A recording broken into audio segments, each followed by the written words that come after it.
Okay मंडळी, आजची जी story आहे ही स्टोरी थोडीशी ब्रुटल आहे. या स्टोरीमध्ये ॲक्शन आहे, हॉरर आहे आणि खूप काही मसालासुद्धा आहे.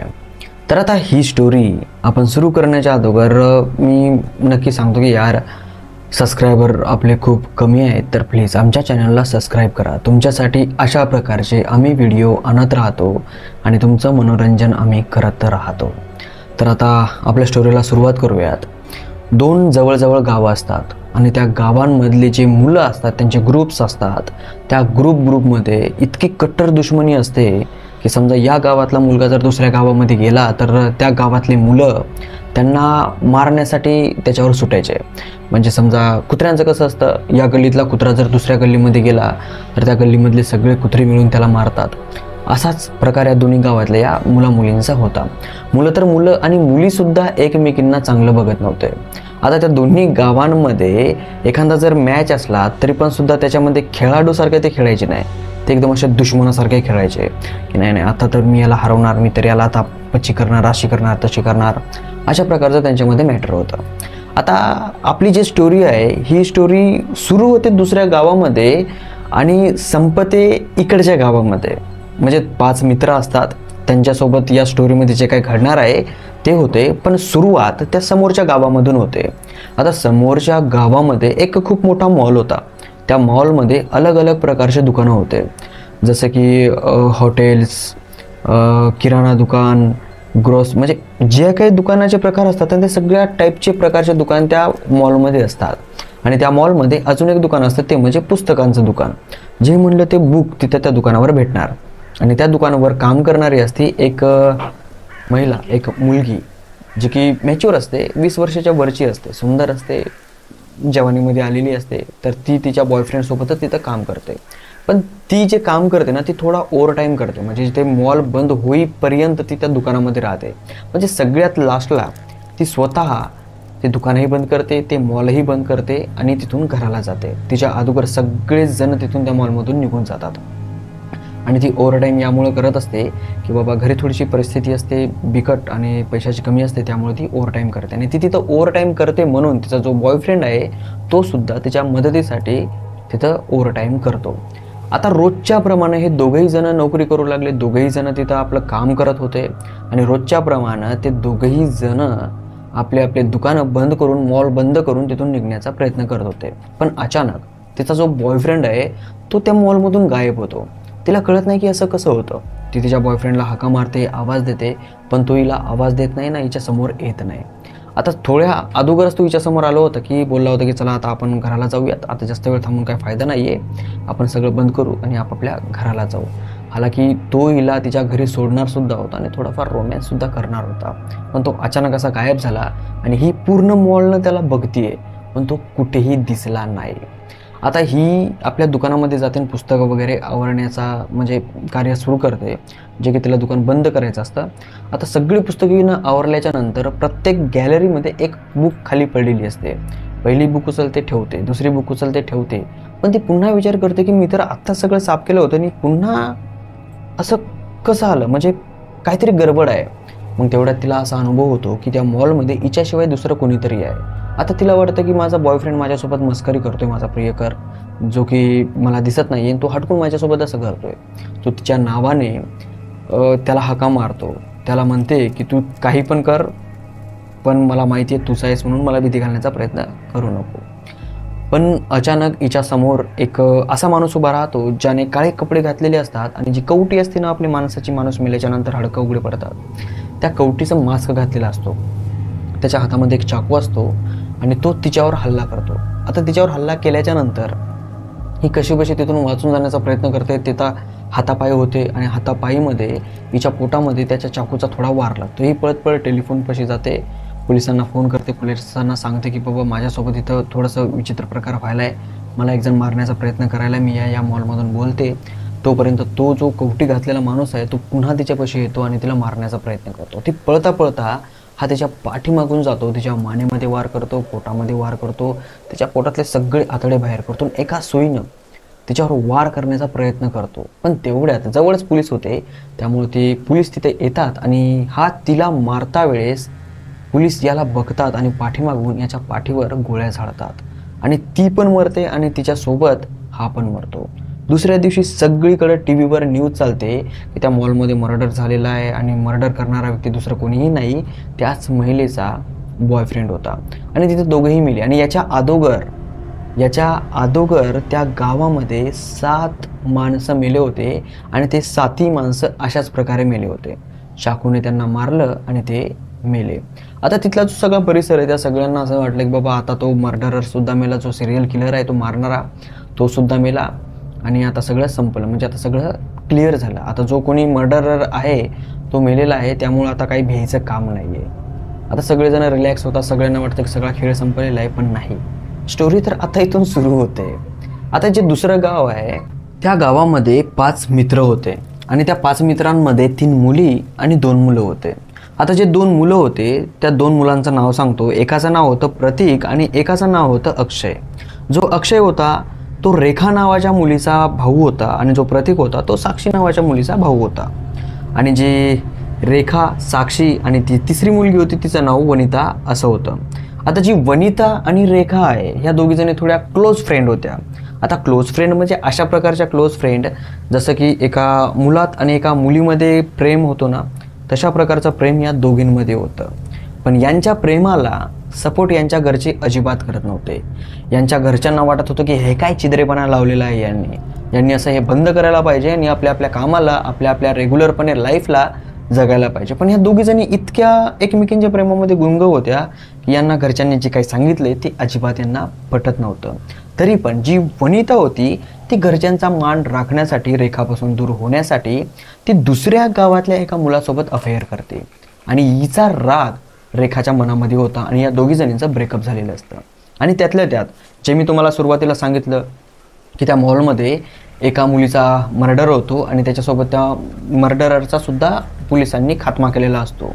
आता त्या मुलीला श्रद्धांजली देण्यासाठी गावाच्या बाहेर एक ठिकाण ठेवतात आणि त्या गावाच्या बाहेर त्या ठिकाणावर या दोन्ही गावामधल्या लेकरांच्या ग्रुपला बोलवतात की बाबा 2 मिनटं शांत राहून त्यांना श्रद्धांजली आपण दिली पाहिजे, कारण की ती आखरीची बाई होती. तर ते कार्यक्रम करण्यासाठी दोन्ही गावामधले सगळे मुलं मुली त्या ठिकाणावर जातात. आता तिथं गेल्याच्या नंतर दुसऱ्या गावामधले जे मुलं आहेत, या गावामधली मुलं आहेत, या दोघांमध्ये असे भांडणं लागतात आणि भांडणांमध्ये यांचं भांडण एवढं जास्त होतं की पोलिसांना यांच्या भांडणामध्ये इन्व्हॉल्व व्हावं लागतं. आणि त्या टायमाला ती पोलीस त्या दोन्ही गावामधल्या म्हणजे मुलांना तिथून वेगळं करते. आता त्यावेळेस वेळ होती रात्रीची, म्हणजे तकरीबन 10-10:30 वाजले असावेत आणि 10-10:30 वाजता आपल्या स्कूलमधले जे टीचर्स असतात ते त्यांना तिथं घेऊन गेले होते किंवा श्रद्धांजली वगैरे देऊन टाकूयात. आता तुम्ही म्हणसाल की 10 वाजता कोणतं स्कूल आहे, 10 वाजता कोणती शाळा आहे, ते मी तुम्हाला नंतर सांगेल की असं कसं झालं ते. ठीक आहे. तर तिथं त्यांचे भांडणं लागल्याच्या नंतर आपल्या मार्गाला निघले. आता जे दुसऱ्या गावाचे मुलं होते, ग्रुप होता, त्या ग्रुपमध्ये वनिता होती जी की हिच्यासोबत नातं तोडून त्या ग्रुपमधल्या एका मुलासोबत तिनं नातं जोडलं होतं. आता त्या मुलाला माहीत होतं की हिची मैत्री या मुलीसोबत आहे. तर तो मुलगा काय करतो, वनिताला आपल्यासोबत आपल्या कारमध्ये घेतो आणि रेखाला चिडवण्यासाठी तिच्या बसच्या पाठीमागं निघतो.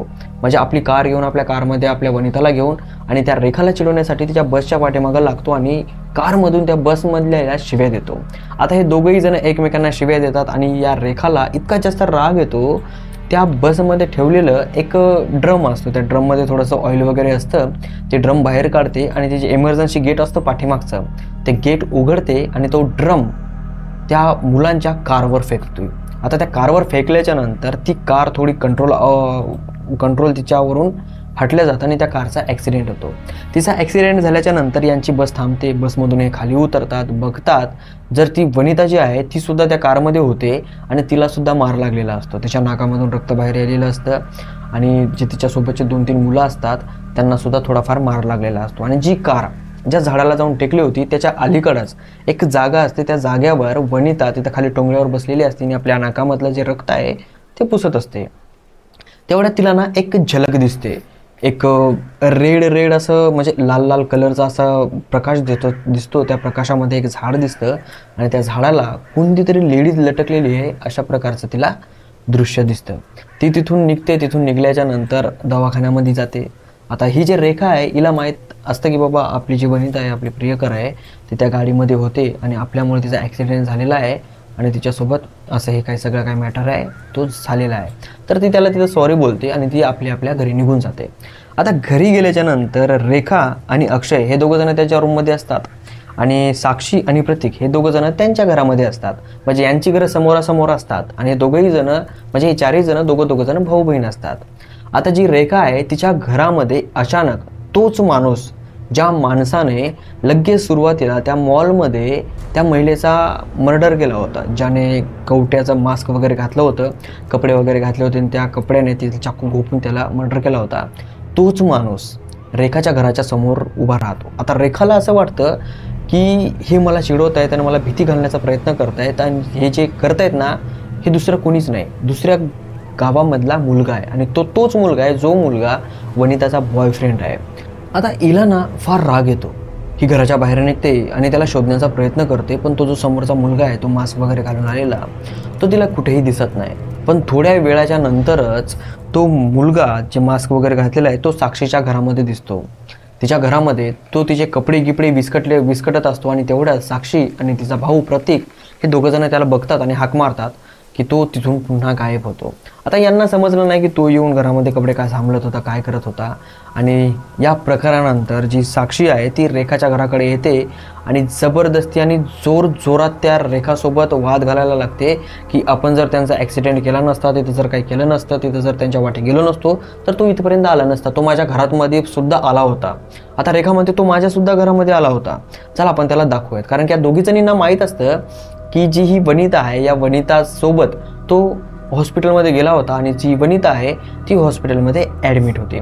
दोघीजणी हॉस्पिटलमध्ये जातात. हॉस्पिटलमध्ये गेल्याच्या नंतर तिथे एक नर्स असते टेबलवर बसलेली आणि एक कंपाऊंडर असतो.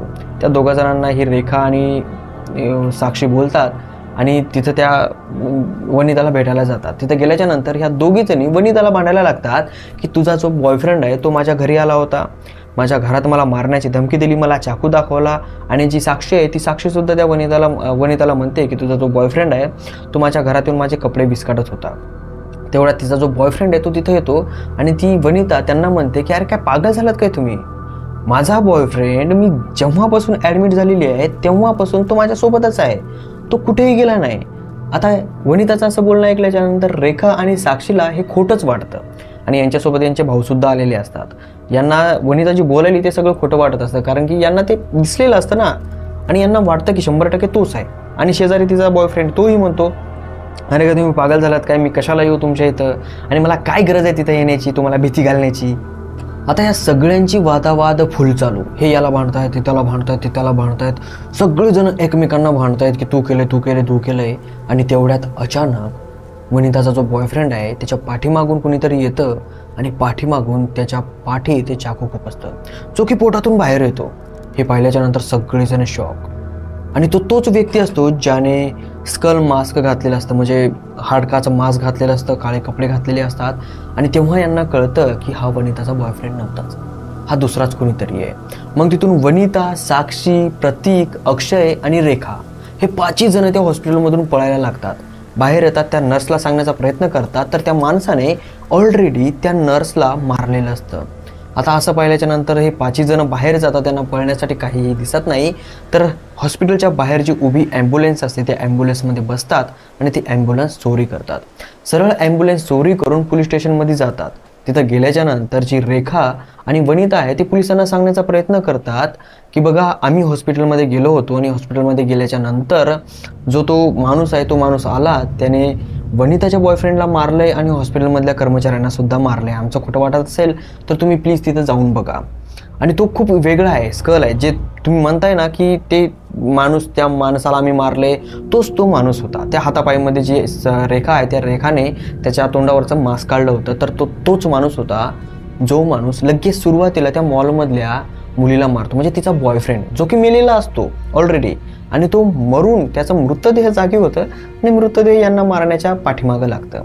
आता ही गोष्ट थोडीशी विचित्र आहे आणि ही गोष्टीवर पोलीस काही जास्त भरोसा करत नाही. पोलीस यांना मस्करीमध्ये नेते की पोलिसांना वाटतं की हे मस्करी करतायत. तेवढ्यात मग पोलिसांना फोन येतो की बोपा हॉस्पिटलमध्ये एक इमर्जन्सी आहे. तर पोलीस तिथून निघून जातात आणि यांना तिथे एकलं सोडतात. आता वनिता आणि रेखा ह्या दोघीजणी पोलीस स्टेशनमध्ये होत्या आणि बाहेर ॲम्ब्युलन्सपाशी अक्षय, प्रतीक आणि साक्षी असे 3 जण होते. आता जो प्रतीक होता त्याला ना 1 नंबर लागते, त्याला 1 नंबरला जायचं असतं. तो त्याच्या 2 मित्रांना म्हणतो की मी काय करतो, थोडंसं 1 नंबरला जातो आणि येतो. प्रतीक बाहेर जातो. बाहेर गेल्याच्या नंतर 1 नंबर तो करत असतो, ज्याला आपण लगबी असं म्हणतो ना तशा प्रकारे तो करतो. तेवढ्या त्याच्या कानावर आवाज येतो एका मुलीचा, जी गाणं म्हणते, मनातल्या मनात कसं गाणं म्हणतो, no no no no no no no अशा प्रकारचं ती मुलगी गाणं म्हणू लागली. आणि ती मुलगी एका लाईटाच्या खंब्याला टेकन देऊन अशी शांत मनानं बसली होती.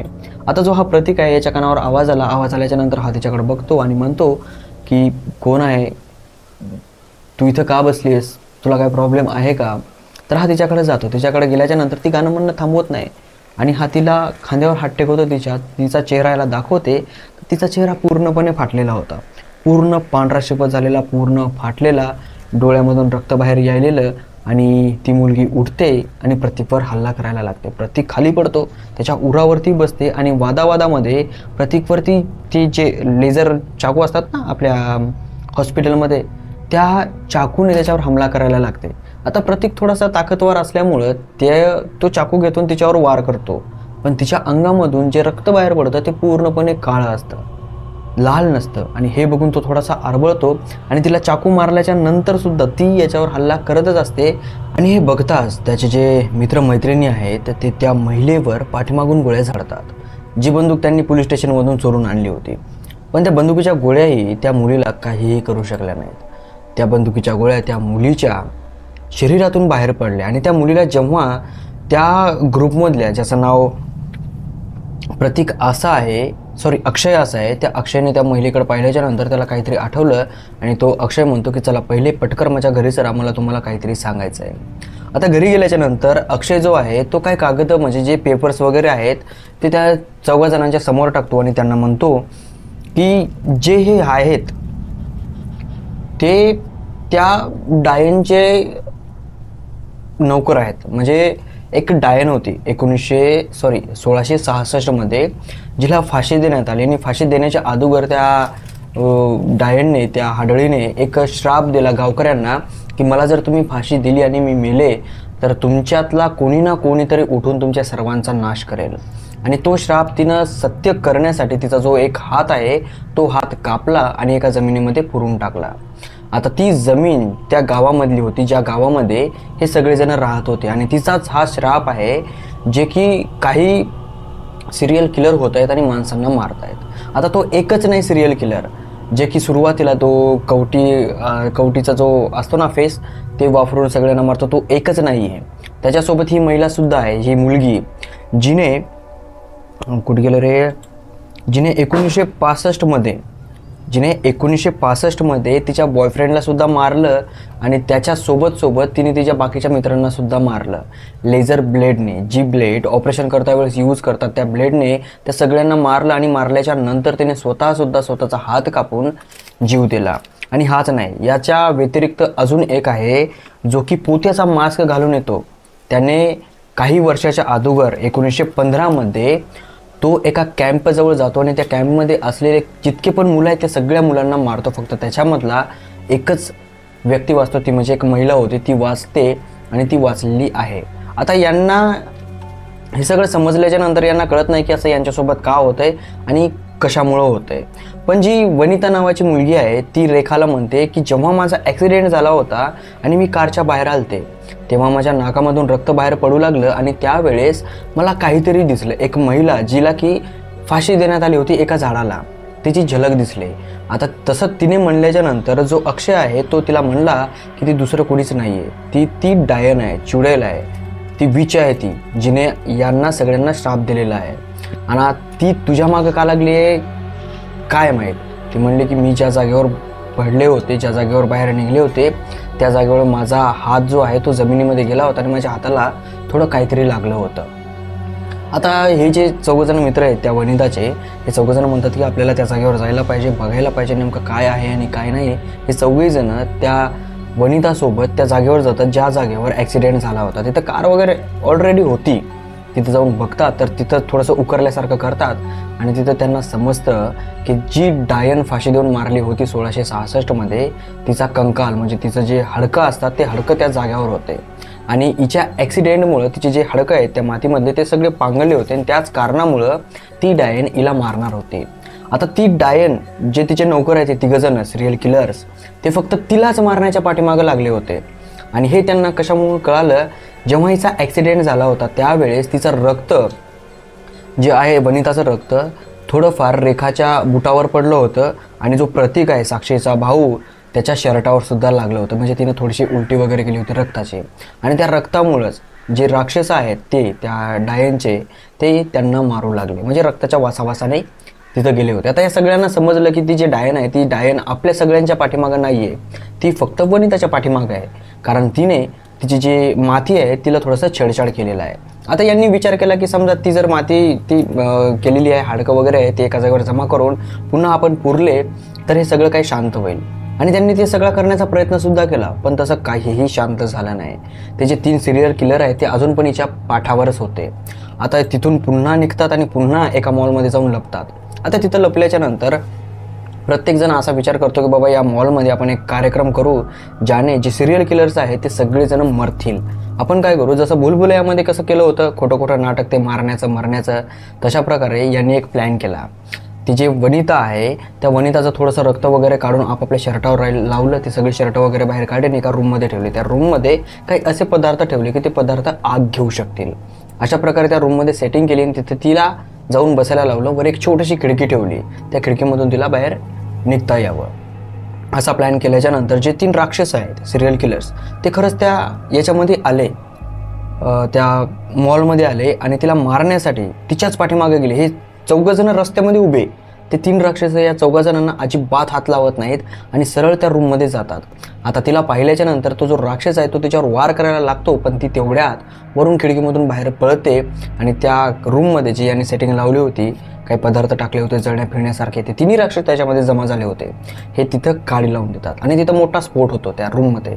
आणि त्या स्फोटमध्ये जे 3 राक्षस आहेत, जी गाणं म्हणणारी महिला, तो पोत्यावाला मास्क घातलेला आणि तो हडकावाला मास्क घातलेला जो स्कल आपण म्हणतो त्याला, ते तिघही जण त्या रूममध्ये चिथडे होतात आणि रूममध्ये जातात आणि बघतात तर सगळे छोट्या छोट्या तुकड्यांमध्ये ते असे पसरले गेले होते. जे सगळेजण खुश होतात आणि खुश झाल्याच्या नंतर एन्जॉय करण्यासाठी थोडंसं एकमेकांसोबत रोमॅन्स वगैरे येऊन ठेवून करतात. म्हणजे तो अक्षय जो आहे तो साक्षीसोबत करतो, जी वनिता रेखा आहे ती दोघंजण एकमेकींसोबत करतात आणि जो प्रतीक आहे तो तर एकलाच आपला करतो. आता हे खुश होतं, यांना वाटतं की ही सगळी काय जी काही प्रॉब्लेम आहे ती सगळी प्रॉब्लेम आता सॉल्व्ह झालेली आहे. पण तिथं जे ते राक्षस मेले होते, त्यांचे जे चितळे झाले होते, ते ॲटोमॅटिकली त्या रूममध्ये एकमेकांना जुटायला लागले आणि पुन्हा ते तयार झाले. जसे मेले होते तशा प्रकारे आणि पुन्हा ते हिच्या पाठावर निघले. आता यांना कळत नव्हतं की काय करावं आणि काही नाही. आणि तेवढ्यात त्या अक्षयच्या लक्षामध्ये येतं की या अगोदर सुद्धा असं घडलं होतं, ज्या कॅम्पमध्ये शाळेतले मुलं मुली मारले गेले होते त्यातली एक मुलगी वाचली होती आणि ते सगळे राक्षस त्याच मुलीच्या पाठावर लागले होते. आणि ती मुलगी कशी वाचली होती काय पताच नाही कोणाला, पण एक न्यूज आली होती की ती मुलगी मेली होती. यावर यांना समजलं की जे राक्षस आपल्या वनिताच्या पाठीमागं लागलेले आहेत, पहिले तिला मरावं लागेल आणि नंतर पुन्हा जिवंत व्हावं लागेल. पण असं होणं शक्य नाही आहे. तेवढं जी साक्षी आहे ती ड्रग डील करायची, म्हणजे ड्रग्स विकायची, बनवायची आणि विकायची, तिला तेवढं नॉलेज होतं, ठरकी होती. तर ती म्हणली की एक विलाज आहे, मी ते केलं होतं, एक ड्रग्स आहे, ते ड्रग्स घेतल्याच्या नंतर माणूस मरतो आणि एक दुसरा ड्रग्स आहे ज्याच्या इंजेक्शन दिल्याच्या नंतर माणूस पुन्हा जिवंत होतो. जर तसं केल्याच्या नंतर जर झालं तर ठीक आहे, पण ते करण्यासाठी थोडा वेळ लागतो. म्हणजे पहिला जो ड्रग्स आहे तो घेतल्याच्या नंतर कमीत कमी 15 ते 10 मिनटं लागतात आणि 10 मिनटाच्या नंतर जेव्हा ती मरेल आणि मेल्याच्या नंतर मग 5 मिनटाच्या नंतर लगेच ते जे इंजेक्शन आहे ते तिला दिले दुसऱ्या ड्रग्सचे की ती जिवंत होते. अशा प्रकारची ती टाईम शेड्यूल आहे. पण ते जे 3 राक्षस होते ते 3 राक्षस यांना मारण्याच्या पाठावर होते. आता यांच्यापाशी जास्त टाईम नव्हता, त्यामुळे हे काय करतात, जी वनिता आहे तिचं जे रक्त आहे ते प्रत्येकजण आपल्या शरीरावर घेतं, म्हणजे लावतो, थोडेसे असे खुणा वगैरे करतो, जेणेकरून बाबा त्या राक्षसांना थोडंसं इकडं तिकडं फिरवायला मदत मिळेल. आणि तसं केल्याच्या नंतर तिला ड्रग्स खाऊ घालतात आणि 10-15 मिनटं थोडंसं सर्वाईव्ह करण्याचा प्रयत्न करतात त्या मॉलमध्ये. आणि ते 3 राक्षस त्या मॉलमध्ये एंटर करतात. ती गाणी म्हणणारी बाई, पोत्याचा मास्कवाला राक्षस आणि त्या हाडकाचा मास्कवाला राक्षस. आता यांच्या या पूर्ण याच्यामध्ये जो साक्षी आहे आणि जो प्रतीक आहे हे दोघंजणं मरतात.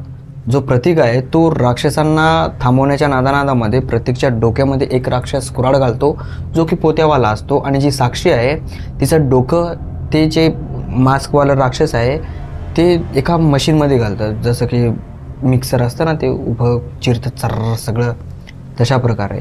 आणि जी ही वनिता आणि जी रेखा आहे हे दोघंजणं वनिताचा मरण्याचा वेळ बघू लागले, पण वनिता मरतच नव्हती पटकन.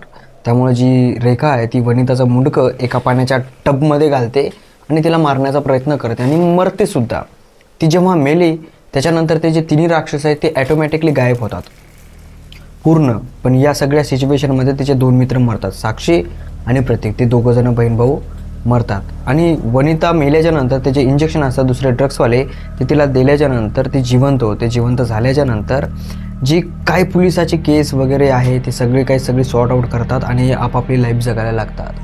आणि 2-4 दिवसाच्या नंतर अचानक जी वनिता आहे ती उठते आणि साक्षीच्या पाठीत चाकू खूप असते. आणि जेव्हा साक्षी पाठीमागं बघते तर जी वनिता आहे तिचा जो फेस आहे तो एकदम डिफरंट झालेला असतो. जसं की मेल्याच्या नंतर माणूस कसा दिसतो, पांढरा शिपत पडतो, शरीरावरचे कातडे असे निघतात. हिला चाकू मारल्याच्या नंतर हे सगळं काय प्रकार बघते आणि तिच्या अवतीभोवती माशा गुंगुंग करत होत्या त्या वनिताच्या अवतीभोवती. ही तिला कसं बसं बांधते तिच्या भावाच्या मदतीने. आणि तेवढ्यात हिला एक फोन येतो आणि तो फोन त्याच मुलीचा असतो जी मुलगी पहिल्या वेळेस त्या कॅम्पमध्ये त्या मुलांना मारत होते ना त्याच्या वेळेस ती वाचली होती. ती यांना सांगते की तिचे डायन आहे, तिचे चुडेल आहे, ती अशी थांबत नाही आहे, ती दुसरा प्लॅन करते आणि पुन्हा वापस येते, जी की आता आली आहे तुमच्या मैत्रिणीमध्ये जिचं नाव वनिता असं आहे आणि तिला तुम्ही बांधून ठेवलेलं आहे. ती थांबत नाही आहे. आता तिनं असं म्हणल्याच्या नंतर जी रेखा आहे आणि तिचा भाऊ अक्षय आहे ते दोघंजणं तिच्यापाशी जातात आणि तिला विचारतात. पण स्टोरी साला इथंच संपते. आता या स्टोरीचा जर दुसरा पार्ट पाहिजे असेल तर कमेंट बॉक्समध्ये सांगा, नसेल पाहिजे तर नका सांगू काही प्रॉब्लेम नाही. आणि ही स्टोरी इतक्या गडबडीनं सांगितलेली आहे की विचार करता का नाही. सांगण्यामध्ये थोडंसं मागं पुढं झालं असेल, बरोबर सांगता आली नसेल, शब्द हुकले असतील किंवा खूप काही कारणाशी झाले असतील, कारण की गडबडच खूप भयानक आहे. आमच्या इकडची लाईन अजिबात टिकत नाही आहे, लाईन परेशान करते, त्यामुळं स्टोरी सांगायला खूप डिस्टर्ब होती आणि ते फ्लो आहे ना तो फ्लो थोडा निष्ठत चालला आहे. तर थोडंसं ॲडजस्टमेंट करा. हिचा जर दुसरा पार्ट पाहिजे असेल तर दुसरा पार्ट इतका भारी आणि इतका खतरनाक करू आम्ही की तुम्हाला तो नक्की आवडेल, पण तो सांगा तुम्ही. आणि ही जी स्टोरी आहे ही स्टोरी ना कोणी आपल्याला पाठवली आहे ना मी स्वतः बनवली आहे. ही स्टोरी एका मूवीची आहे जी की खूप इंटरेस्टिंग मूवी आहे आणि त्या मूवीचं नाव फेयर स्ट्रीट असं आहे. ती मूवी नेटफ्लिक्सवर अवेलेबल आहे, तुम्ही तिथे जाऊन बघू सुद्धा शकता.